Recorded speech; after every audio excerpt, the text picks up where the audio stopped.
دعا ہے کہ مذاکرات کا دوسرا راؤنڈ کامیاب ہو۔ پاکستان کا تشخص وزیر اعظم اور فیلڈ مارشل کی اسٹریٹجی کی وجہ سے بہتر ہوا۔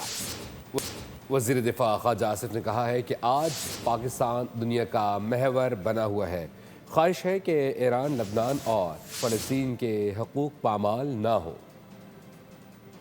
اللہ سے دعا ہے کہ سیکنڈ راؤنڈ جس کی باتیں ہو رہی ہیں اس وقت وہ کامیاب ہو، کنکلوسیو ہو، حتمی ہو، اور ہمارے خطے میں جو ہے وہ امن ہو۔ وہ اسٹریٹجی جو ڈیوائس کی، اسٹریٹجی جو بنائی وزیر اعظم اور مارشل صاحب نے، اس کی وجہ سے آج ہاں ہم قابل فخر جگہ پہ کھڑے ہیں، ایک ایسے موڑ پہ کھڑے ہیں جہاں پہ ساری دنیا کی نظریں جو ہے وہ پاکستان پہ مرکوز ہیں۔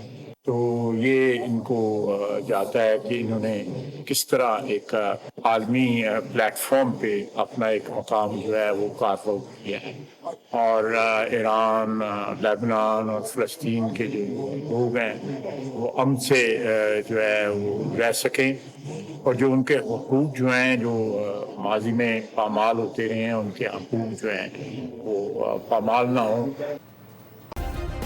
سبسکرائب کریں اور بیل دبائیں تاکہ کوئی خبر رہ نہ جائے۔